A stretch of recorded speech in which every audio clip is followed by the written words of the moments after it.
want to welcome you to the presentation of the Task Force on Gas Drilling of the Tompkins County Council of Governments. Presentation on taxation issues related to gas drilling in New York State. Can't hear you. You can't hear me.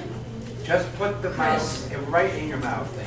In my mouth? That's hard to look at your notes. Right in your mouth. Can I move it? I can't even move it closer. Okay. Computer back. How's that? Does that block my face? Yeah. Now I'm hearing your feedback. Great. We have a big budget for audio-visual people. I want to thank first the audio-visual people who've helped us set this up because they do it essentially as volunteers. Chris McConkey and I don't know who's with you, but we really appreciate the effort.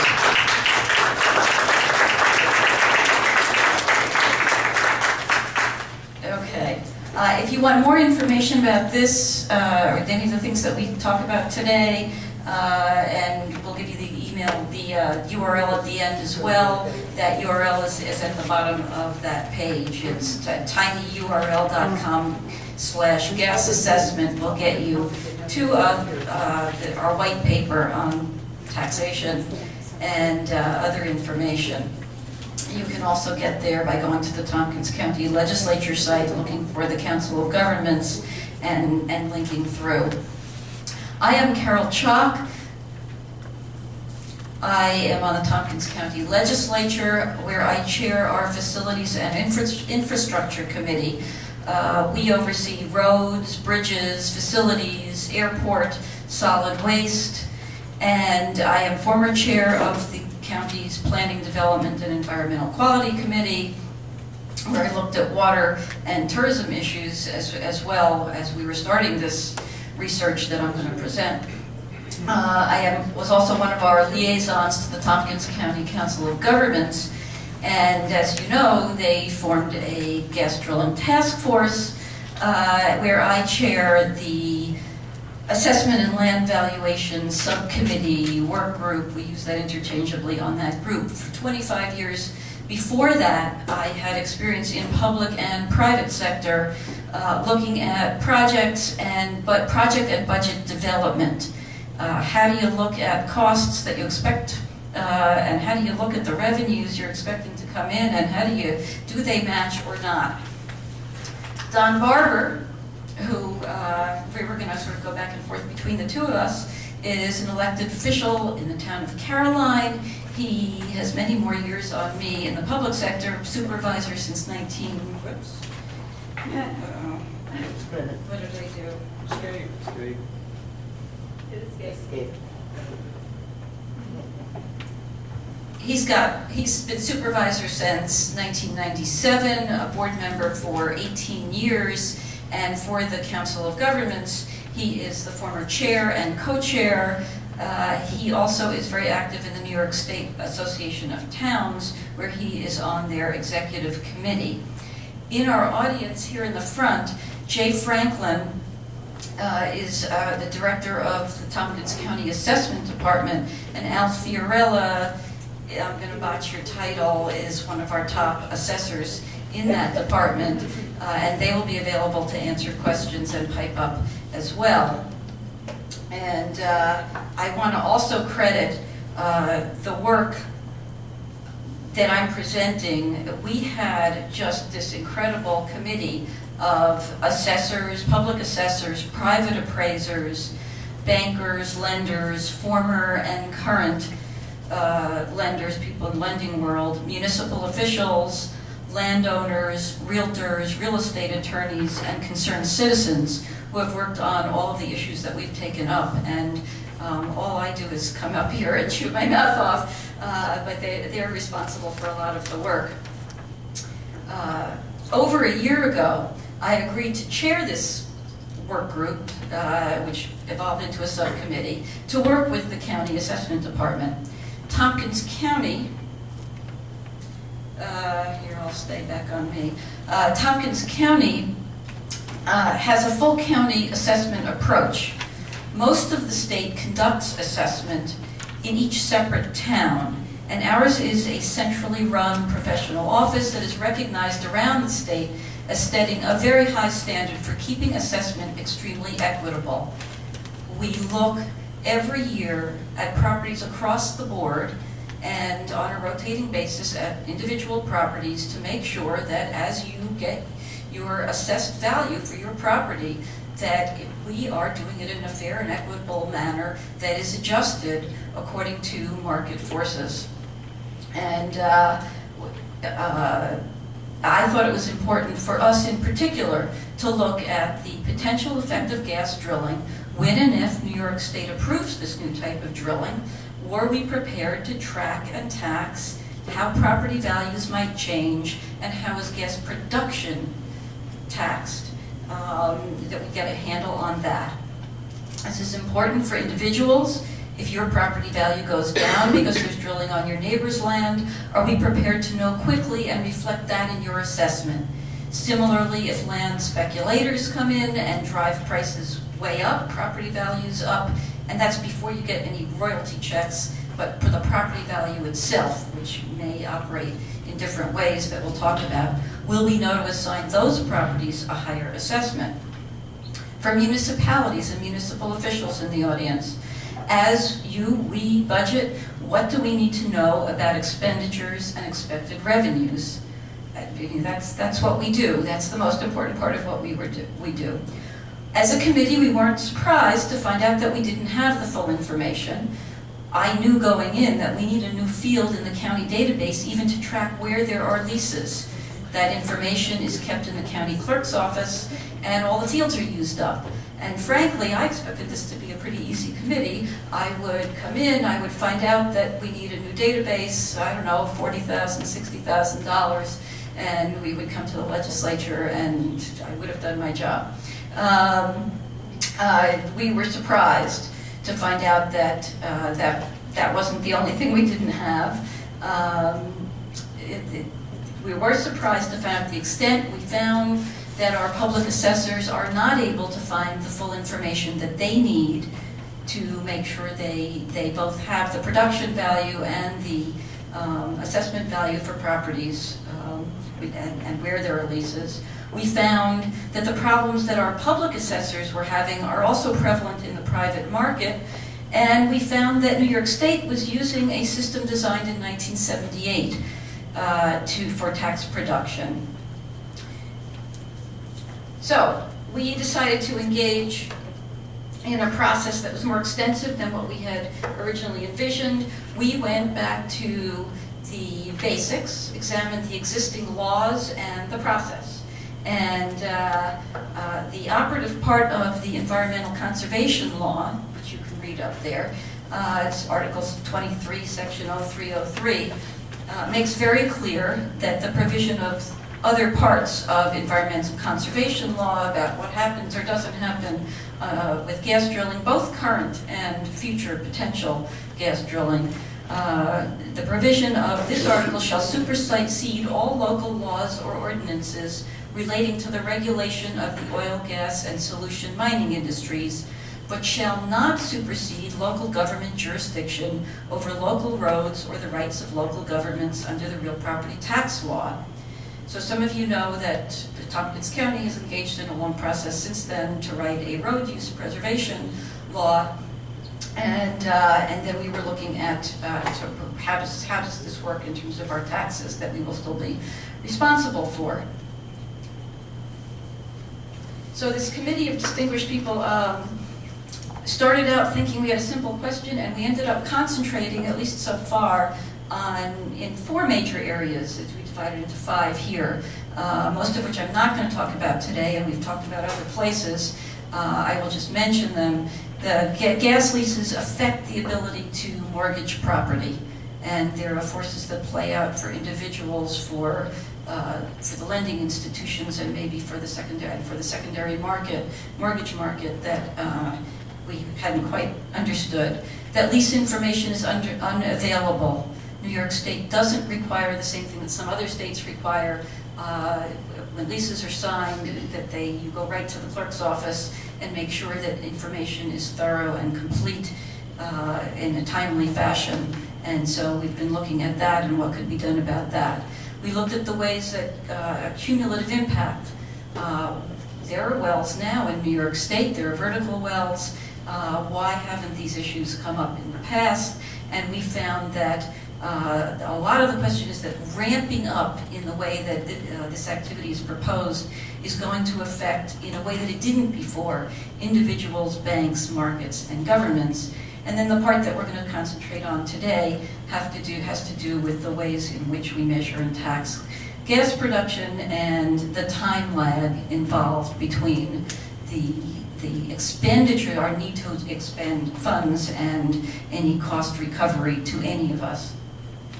We went and looked back at what does this activity look like, and this sort of on a community scale from above is the part of Wyoming, and I will point out this pointer here that these big pads that you see, those are pads, not houses. The lines that you see at a distance are not roads, those are pipelines, and I believe it's up in through here. If you can see some of those smaller lines from where you're sitting, those are roads. And you can see some little dots that are houses. So on a larger scale, that's what this activity can potentially look like brought to its extended conclusion. This was a picture that I took in Bradford County. What does it look like on a more sort of house-by-house basis? And what are the ways in which your assessment can be affected, not just in terms of the metering and and counting of the gas that's coming on those properties and those pads that may be up above or close to your house, but what happens to your property value on your land, your house, your improvements, if this is what you've got in your backyard. And then roads. I want to just show you just a little bit about the reasons that, and you've all seen pictures probably, of the ways in which our roads that are designed to carry cars on a certain frequency might have to carry big trucks that they're not built for. So, we established that there are problems with the current system. This is a summary. There'll be local costs during drilling. The systems are insufficient, there's a time lag, and we'll also talk about the fact that gas revenues are not predictable. And Don and I will take different sections of these. So I'm going to talk a little bit about costs. Again, this is a summary slide, and I'll go into a little more depth. Costs are significant. We know that. I can't tell you exactly what they will be. The total is unknowable in advance. Costs will be incurred during the drilling period, during construction of pads and road construction to service those pads. The costs are incurred. We have to budget for anticipated costs, usually the year before you know that costs are being incurred. That creates its own problems. They'll be spread throughout many parts of the municipal budgets, and that's what I'm going to talk a little bit about. And then we'll go to the time lag. The assumption that we could predict all of these costs to the dollar has proved to be elusive. Some of the examples that we have looked at or anticipate, I will talk about in a little more depth. And I will credit first the Tompkins County Council of Governments Gas Drilling Task Force formed a series of committees to try to produce a sophisticated, informed analysis of the impacts we can expect from this activity. Our groups, not ours, mapped existing and anticipated leases, looked at road use, worked on planning issues in general, and then in depth with some of our towns, and commissioned a community impact analysis, and that report is on the TCCOG website, and you can go to that for some more information as well. For the county, well, I did a presentation on this topic in December, and I asked at that point, sort of at the end of the year, what costs had we already incurred before there's even any prospect of permits being issued. And here's some of the numbers that I heard. In 2011, our health department, and I noticed that the director of our health department, Frank Krupa, is here, says thank you for coming. And I heard that you heard about this presentation when you were in Albany, talking about what kinds of revenue you might expect and help from New York State might come. And we're told to go back to your local assessment department and to your legislature and talk to them. So thanks for coming. I did learn that our health department spent $20,000 last year for a health planner, starting to look at some of the impacts that they might need to deal with. Under permitting, they're anticipating needing 1 FTE of a public health sanitarian's time at a cost of $75,000. Our planning department had raised money. We raised money for 1 additional staff person, 1 year, one-time grant at $50,000 plus fringe. We put in time of the director, the deputy director who worked with the Water Resources Council, and the tourism planner. And under permitting, that won't necessarily increase, it could decrease, because we're in better shape planning-wise than our towns. We don't have the land use jurisdiction that you do, that you may not be prepared for. How many of our towns have paid planning staff? I believe it's maybe 2 others, 2, maybe 3.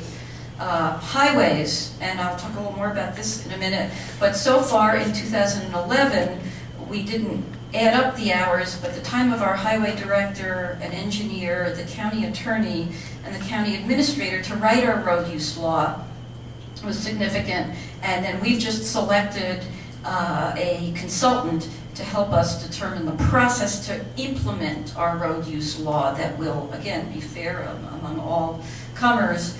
And that will cost us $30,000 approximately to set up the process. Which, by the way, will then be made available to our towns to use or not as you see fit as you gear up for those of you who are implementing your own road use laws. Our assessment department, they're here, they set us up.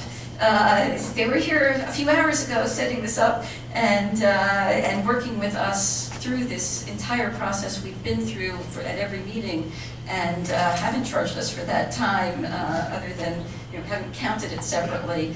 Under permitting, they anticipate needing at least 2 more appraisers and a half-time tax mapping person to handle the gas lease information, approximately $160,000 a year. Our clerk's office, public safety, social services did not give us specific estimates. So, under drilling itself, areas that we anticipate significant impacts include the kinds of things that you see up on this list. Roads is a big one. It costs us now as a county $80,000 to $100,000 per mile to just pave completed roads, to repave. When you get into needing to put in a new road or to rebuild a road whose subsurface layers have been destroyed, you're talking in excess of $1 million per mile. And some of you from the towns can talk about and think about what your costs are, but that's per mile, and we're talking about an activity that, as we saw in that picture, distributes throughout back roads. Bridges are not on this list, but probably should have been. Our terrain in particular, our streams and hills, raise the cost over what we would see in a flatter area probably for all of those kinds of costs. Drafting of new laws. I probably should have added the slide that the planning group developed of local government tools, the 18 local government tools that would ideally be put in place by towns, not county, to have the kinds of planning tools in place so that you can eventually weigh in and impact where and how this activity might happen. It starts with a comprehensive plan that not all of our towns have, zoning regulations, site plans, special permit, critical environmental area designations, aquifer protection, wetlands, I'm not going to read the whole list. Mobile home park regulations could be affected, floodplain, stormwater control, and things like that, and what kind of fees. So do you have the planning staff and then the implementation staff to put that in place? You don't need me to point, do you? So drafting and oversight of new laws is the second bullet point. Monitoring of air and water quality is something that it isn't clear where that will happen or is expected to happen. Our health department will be responsible for some of it, but towns may not want to implement some of their own. Public safety and emergency response are some of the big ones. We anticipate and have researched what's happened to other places where this activity has ramped up, in fact, and they receive increased calls, industrial and vehicular accidents that they need to deal with, training in dealing with industrial accidents, hazardous material spills. With the exception, I think, of the city of Ithaca, how many of you out there, do you know, Don, how your local fire departments are staffed by volunteers? And pretty much all of them are. Pretty much volunteers. So, and I think that a lot of our towns... Emergency response, EMS teams are, even in the rural towns, are often paid. Okay.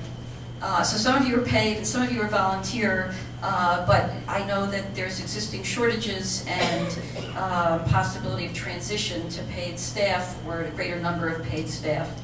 Law enforcement, enforcing local road use laws and agreements is a big one.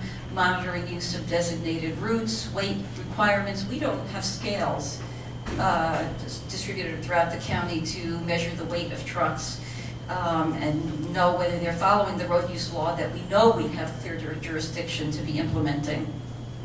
Increased demand due to non-local workers, of just general law enforcement, increased incidents of intoxication and violence. So we did obtain statistics from Bradford County, Pennsylvania, from some towns in North Dakota and Wyoming that have documented increases in arrests, DWIs, traffic violations, and things that we hadn't thought about. Protection from abuse orders, assaults, and warrants for non-appearance in court by workers who are in this area for a while and then move on.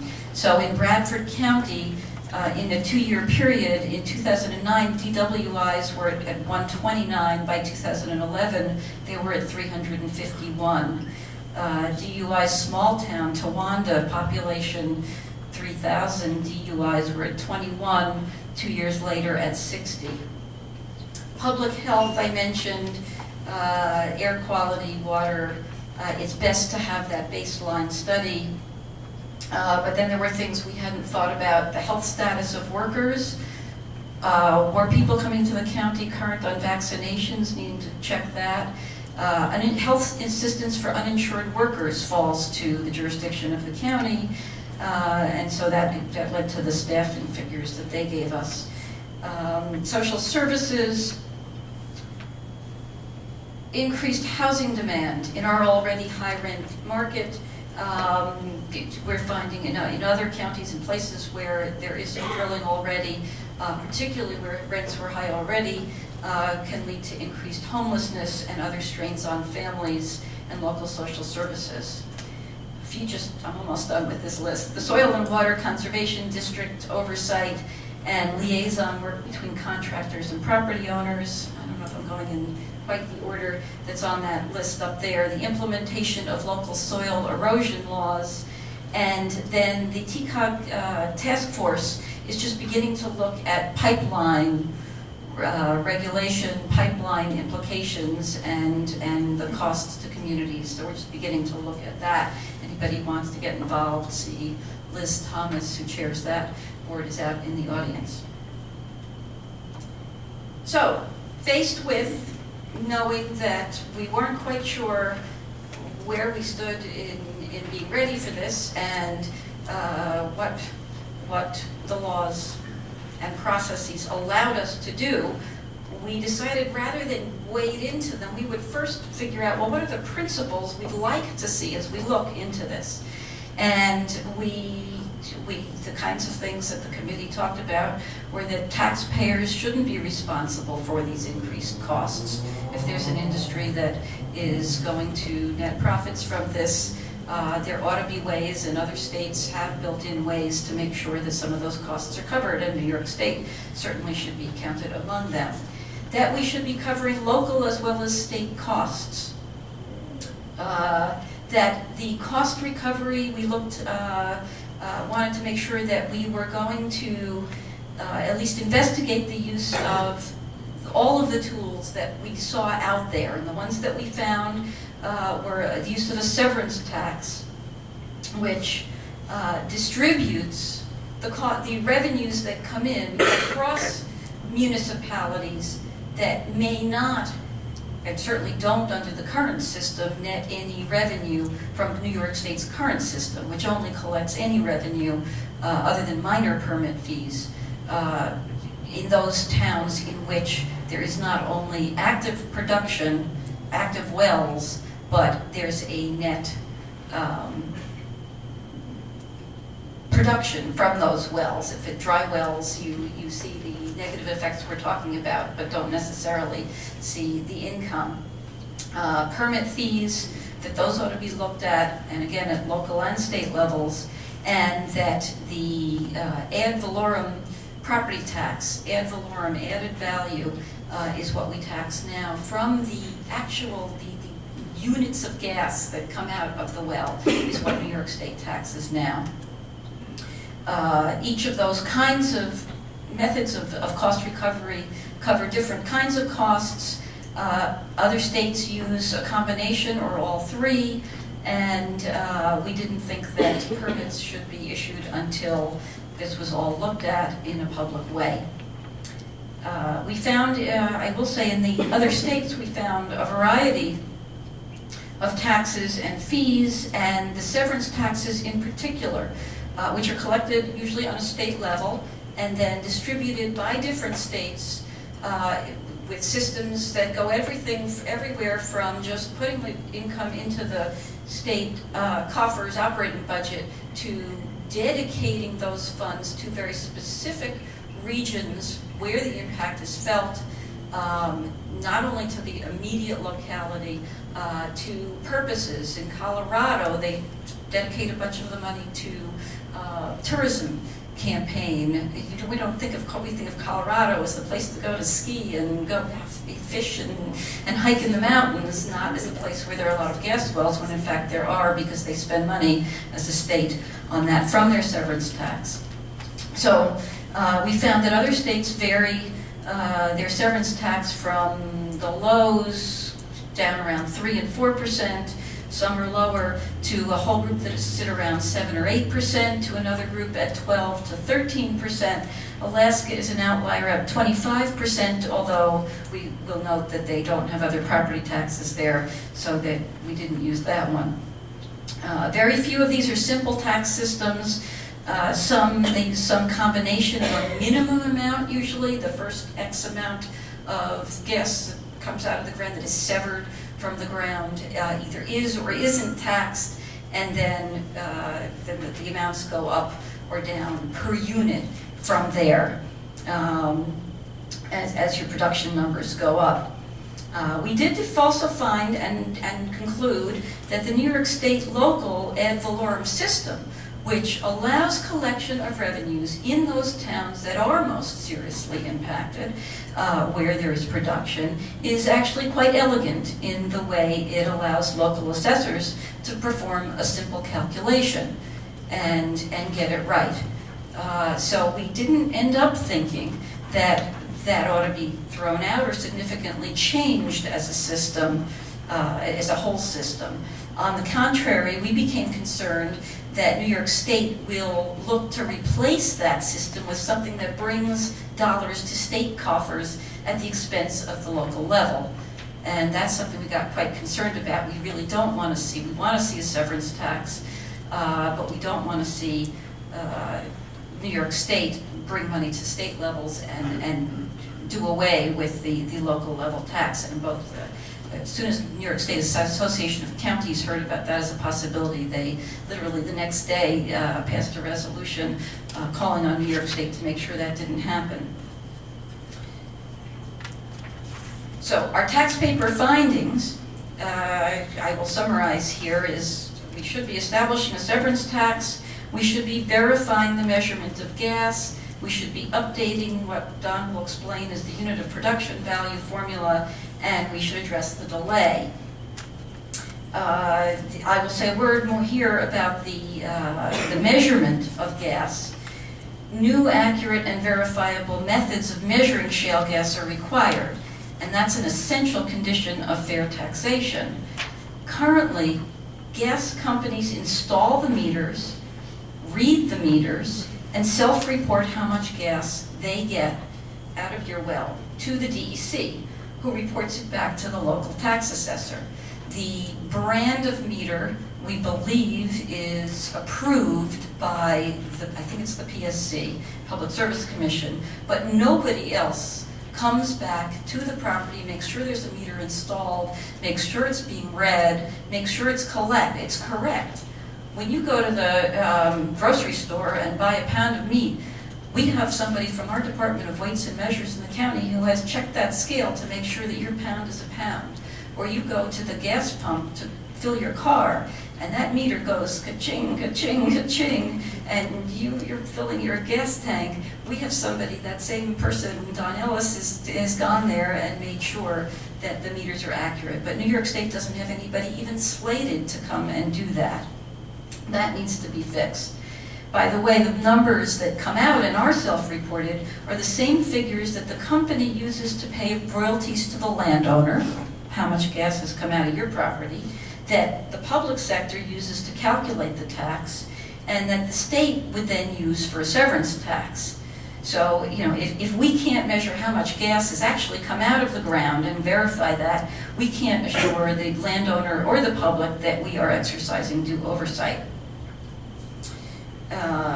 We will go into the UPV formula and the delay in greater detail. But those were the four major findings of our paper, and you can find those both in the summary that is being handed out, if there are any copies left on the desk, in the press release, and then in the paper itself on our website. What's an ORPS? It sounds like something from a Dr. Seuss book. And so with those principles in mind, we set out to understand the current system and found that it wasn't easy. And with the exception of Don, who's absolutely brilliant and understood all of this before any of the rest of us came out, and Jay and his staff who understood it, the rest of us on the committee really needed an education about what all these terms were. There's a very detailed manual and explanation. We seem to be the first to actually go and try to simplify the manual and cut to the, what is that basic formula, and convey it in a picture that is easier to understand. But we did so partly by spending a lot of time learning terminology. And so I'm just going to go through a few of them here. The Office of Real Property Tax Services, ORPS, which until a few months ago was actually ORPS, Office of Real Property Services. There are now tax services. I'm not sure what they've eliminated in those services, but they're still taxing. Administers the methodology at the state level, while the local assessment departments use the information that they provide and the methodology they provide to administer at the local level. That is all part of New York State's Department of Taxation and Finance, and that's all been reorganized, and staff has been seriously cut. So that's the important thing to know there, is that they're not looking to take on work. Their staff was cut. The ORPS office in particular was cut from 220 to 150 in about 6 months ago, and I don't think they're allowed to replace retirees, so they, in order to do anything further on this, they're going to need some assistance. UPV stands for Unit of Production Value. Ad valorem means according to value, and that is what we build into the property tax that is assessed by our assessment department and billed along with property tax. But when you have a change in value on your particular property, according to the market value, that gets worked into the value of your property. The production tax gets billed separately to the gas company, and one of the issues is, do we know where to send the bill? We discovered quickly that there are no stupid questions. It's not intuitive. Don will explain it, and let us both get through our explanations, and we each had to do several iterations through the formula and various ways of looking at it before it became clear. So we'll open it up to questions at the end.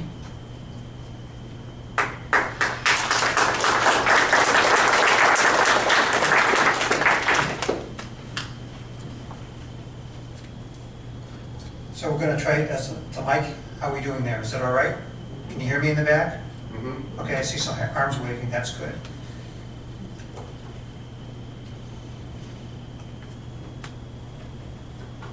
All right. So I'm going to start out with, what does local government control? You remember from the environmental conservation law that says that local governments have control over tax revenue from ad valorem. And it turns out that at this point in time, local governments have two revenue sources from gas. One is the ad valorem tax. The other is any fees that they would charge for ancillary activities associated with, of course, the DEC is the one charging the main fee for the gas wells and the gas permit. It turns out that the state does not have ad valorem. The only revenue the state currently has is a fee structure. And the state is working with their advisory committee to determine what is the best way to receive revenue, earn revenue from the gas industry. So when we talk about ad valorem, one of the things that's important to notice is that ad valorem only works for the municipality that has the gas well. If you happen to be a municipality adjacent and don't have a gas well in your municipality, you may see many of the impacts, but do not have a revenue source unless there's a service tax or something added into this. We'll spend a bit of time on subsequent slides going into more into the ad valorem tax, but I will just, the ad valorem process, but I will say that the methodology was set up by ORBS back in 1978. Of course, it was a different type of gas that they were looking at. And they went through they hired a firm to determine what would be the best way to assess the value of gas. And that, as I mentioned, was done in 1978, long before anyone knew of shale gas. And that process is manipulated each year, and I'll talk about that in a minute, how that happens. But it turns out that the local government's control over the tax revenue from ad valorem is a simple math calculation. The amount of assessment that's told to you by the state is multiplied by your tax rate that you've developed at your town, and the revenue is the product of that, and that's all the control that local governments have. The unit production value, which is a key part of this, of the assessment value, is multiplied by the number from the meter, and that is how the assessment is calculated. So far you see it's not rigorous math. As I mentioned earlier, the UPV is not calculated for shale gas and has not been, so any estimates as to how much revenue municipalities will receive from shale gas is purely that, an estimate, because that number has not been determined yet. As Carol mentioned, the meters are uninspected, and the meter readings are self-reported and unverified. I know Jay hates me to say this, but I'd love to be able to tell the assessment officer what my assessment would be worth, and apparently the gas industry has that luxury. So the UPV formula, the unit production value formula, was developed in 1978, and it was developed for non-shale gas. And the type of gas that they were getting at that time was from pocket formations in sandstone and limestone. And it turns out the decline curve for that gas is actually fairly steady production for 5+ years before it starts to slide off slightly. It turns out that for shale gas, the most production is the minute they hydrofrack, and then it drops significantly after that. And so there's a whole different way of looking at calculating the unit production value when you're talking about shale gas versus non-shale gas. And of course, there are different costs of production. You can just imagine if you're drilling a vertical well versus one that goes down and then turns and runs for a mile. There's much different costs, as well as containment ponds for water that are going to be used for fracking, a whole fleet of fracking trucks, and this goes on. There's another interesting part of the UPV formula, which I'll get into in just a second, but I just want to mention that there's a formula, part of the formula is the discount rate, and it's of 17.5% is the minimum. And for competing industries, that rate is 8 to 10%. So the question begs to be asked as to why this industry has such a high discount rate. And I'm hoping that when the assessment office, or ORPS, looks over this formula, they will take that into account. So this is the formula that Carol actually did a great job of putting into a slide, and we've synthesized many pages into just this graph. Spent a little time just to get an appreciation of what's happening here. First, we're talking about cash flow. So there's production income, and as you may be able to appreciate, the price of gas goes up and down, and the amount of revenue you receive will go up and down accordingly. The state uses a 5-year average, so you don't get the direct impact from one year to the next, but needless to say, the production income will go down as the price of gas goes down. I'll also just mention that it's possible for the industry to manipulate that price by closing off production and increasing with the same demand the increased price. So there's industry has a lot of control over that number. Then production costs, and there's a list of a number of things that are there. This is actually a fairly standard formula for any type of income property to go with income minus cost to help come up with a net cash flow part of the assessment process. And then down below is the denominator, which has a base rate of not less than 17.5%. This is the discount rate I mentioned earlier. And so as you can see, the higher the value in the denominator, the lower the product will be at the end, the quotient at the end. And then that's plus the current average yearly rate from the U.S. Federal Reserve, which is a known amount. And one of the things that is not manipulated in this process is actually a firm number. And so the unit of production value is the quotient of net cash value divided by discount rate. And if you have further questions, which I hope you will, I brought along my best friend, Jay Franklin, to work you through this, as he's spent a lot of time on this. I want to talk briefly about the process for the towns receiving ad valorem tax and how that fits in with when a production or when actual gas well construction starts. So if gas well construction starts in year one, there are a lot of there's a bit of time spent in putting in access roads, putting in the well pad, getting the well drilling rig on site, drilling the well, hydrofracking it, and then determining that you actually want to connect a pipeline to it. After all that is done, then you can actually start producing gas. If all that happens in year one, then you may get some production at the end of year one. This was reported to the state. And that's reported to the state by, I believe, May. Is that right, Jay? April. By April of the following year. So you have 1 year's worth of production that's reported in April of the following year. Again, self-reported. The ORPS will do the product of the UPV that's set up for that year times the amount of gas that's been reported, and that will tell the local assessor how much to add to the assessment roll. So the local assessor does that. I believe that happens in May, and so it's ready for school taxes that come out in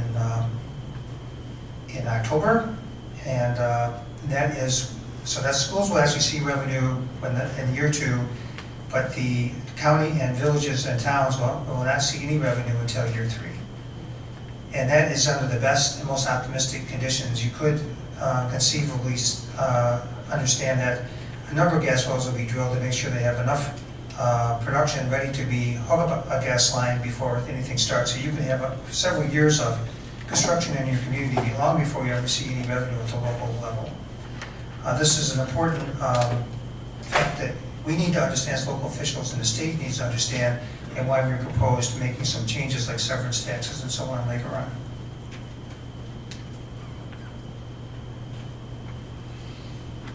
So let me just talk about that, mixing of other taxes. The committee is recommending that the state not have the local taxpayers or even the state taxpayers held accountable or responsible for any of the upfront costs on this. There is a cash flow that takes place. The state can actually receive money before any construction begins through the permitting process, through a permit fee, and that's a great way to get some revenue to help share with the local governments who are actually going to see the bulk of the cost up front. Then when it comes to severance tax, every state except for Pennsylvania and New York have severance taxes of some value. That severance tax can be levied every quarter, so we're only talking about a delay of no more than 6 months whenever revenue is actually received from the state by a severance tax. And that money, again, can be distributed locally. So there are opportunities by a proper revenue sharing schedule to help keep the local taxpayers and the state taxpayers whole during this process. I spent a little bit of time, and this is just a summary of the time lag. I will say that there may be reasons, there can be reasons for production to be delayed. Some of it could be because of the price of gas, some of it could be because they're not gathering lines and so on to connect. Many reasons. So just because someone has a drill permit to drill in your town doesn't mean that you're going to be running to the bank next year. You need to plan for this, and this is the forewarning, I guess. So I wanted to just show the effect of some assumptions and what it can do to your revenue. This is a well that's producing 1 billion cubic feet of gas, which is the amount of gas that would be under the best conditions in Pennsylvania. And this is at the start of production, not as the decline curve goes on. The estimated unit of production value is currently 9.12 for other formations. So Marcellus Shale and Utica Shale would currently fall under other formations at this point in time. I will point out that this number has recently been released. This will be the upcoming value for UPV. It was $9.80 last year. And you can see the effect of the drop in price for 1 year on that value. Gives you an estimated market value of $9,120,000, and then you multiply by the tax rate and those other revenues from that well.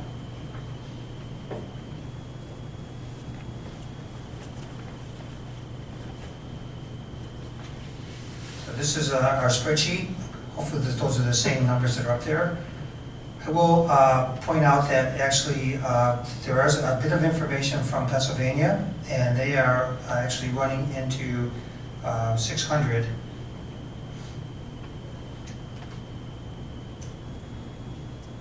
Excuse me, I have one too many zeros. I'll go back.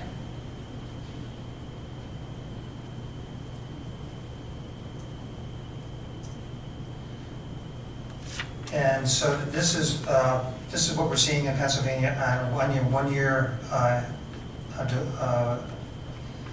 worth of production from a new well. In Pennsylvania, they can run farther than a mile with their laterals because they do not have a 640-acre limit for the unit, and they are running farther. So in New York State, this would be a very optimistic number for sure.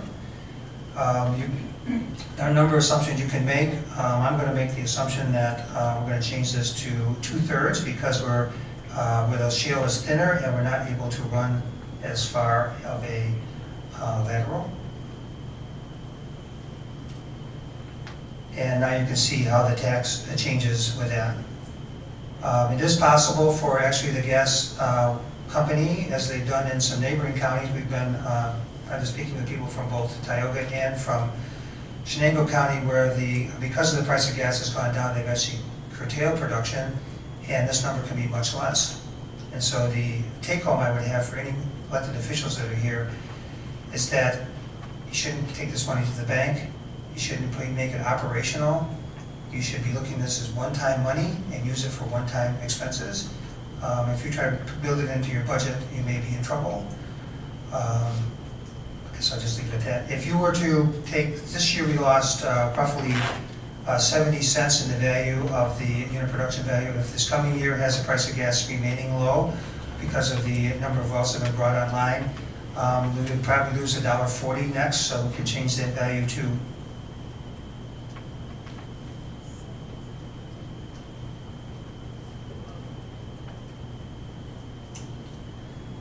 and that'll show you the effect of the low price of gas. This is, none of these are hard and fast, but these are, I explained to you the assumption, these are the calculations that the assessment office would do and you would do for determining your revenue, and this is the amount of revenue from one well that's producing this amount. And this is the first year. The amount of production goes down roughly half to two-thirds in the second year and continues on from there. The good news is that the gas companies will most likely be adding more wells. They won't just have one well online to keep their gathering lines full, so that this will have some multiplier effect. And with that, I'm going to go back to the PowerPoint and we're going to go back to Carol.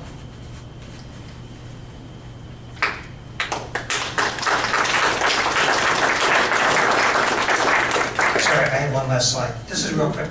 You can stay up here, Carol. This is actually a histogram of new wells that are less than 90 days old from Pennsylvania, showing the amount of output they're getting per day.